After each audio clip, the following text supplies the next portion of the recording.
a Marine Sciences, che è un nuovo corso internazionale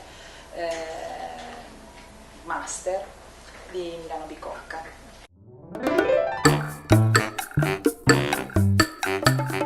La geobiologia si occupa di mettere insieme le informazioni che derivano dalle scienze geologiche e dalle scienze biologiche per comprendere la coevoluzione della biosfera e della litosfera sul pianeta. Come geobiologa, uno degli aspetti, per esempio, molto interessanti per la società è, ad esempio, tutti i fenomeni di origine biologica che diventano importanti dal punto di vista geomorfologico.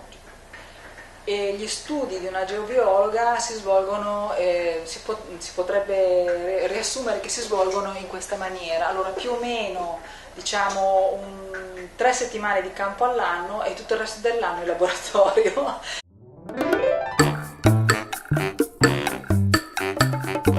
Lavori molto diversi dipendentemente dall'obiettivo. Allora, una cosa che non ho detto è che la geobiologia ha una componente importante che proviene dalla paleontologia. Diciamo che la geobiologia molto spesso usa applicare le tecniche e i concetti paleontologici all'ambiente recente. Dipendentemente dal punto di vista che io sto usando e dipendentemente dall'oggetto della mia ricerca, i miei metodi potranno essere diversi. Quindi se sto studiando qualcosa di un po' più vecchio, diciamo, più francamente di interesse paleontologico, il mio laboratorio sarà quello classico di un paleontologo e quindi utilizzerò magari materiali per isolare i miei fossili, per cercare di riconoscerli, per cercare di ricostruirne il significato in termini di paleoambiente o altro, o di biostratigrafia, cioè la datazione della roccia in funzione dei fossili che essa contiene. Se invece sto facendo un lavoro più prettamente attualistico, diciamo, allora mi concentrerò sul lavoro di materiale che in realtà è materiale scheletrico ma essenzialmente recente e quindi con metodi molto più simili a quello di biologi, anche se non identici, perché tipicamente lavoriamo con materiale non vivente.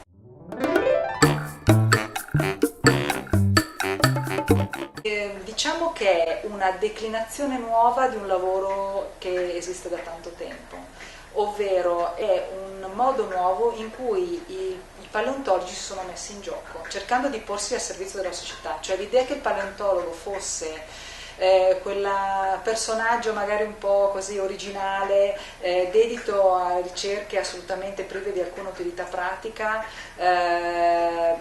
non è sempre aderente alla realtà.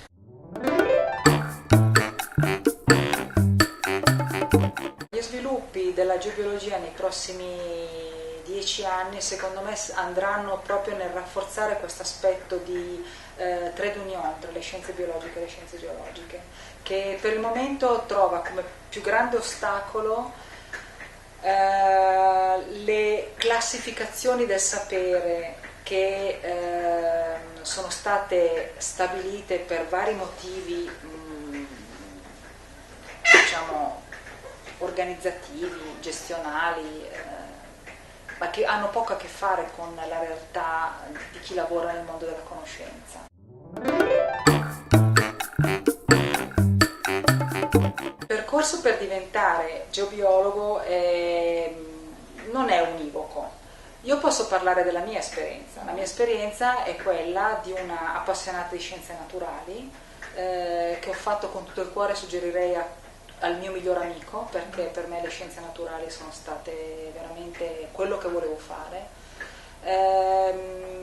All'epoca avevo già una spiccata passione per l'ambiente marino che per vari motivi non potevo sviluppare qua a Milano, ripeto, vari motivi personali, insomma limitazioni anche di budget familiare, non potevo permettermi di andare altrove e quindi seguii l'unico gruppo di lavoro che lavorava in mare a Milano ad altissimo livello, che era geologia, e fu così che entrai, diciamo, nel percorso geologico e scoprì un mondo che ignoravo abbastanza, quindi dottorato di ricerca in scienze della terra e poi arrivai a fare la geobiologa. L'alternativa è seguire un percorso di scienze ambientali. E non a caso io attualmente sono presidente del corso di laurea internazionale in Marine Sciences e quindi diciamo il cerchio si è chiuso.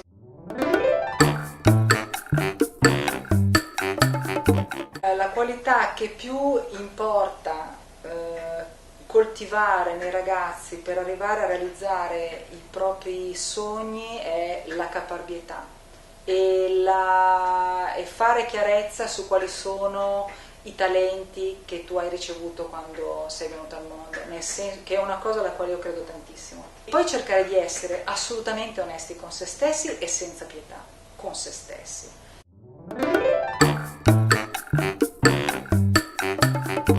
Sì, c'è differenza.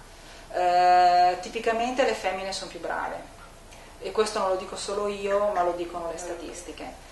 Il piccolo particolare, poi le ragazze sono probabilmente meno agguerrite nel momento in cui c'è da identificare un target, un obiettivo, e tendono a farsi un po' travolgere dagli eventi che per una donna sono oggettivi.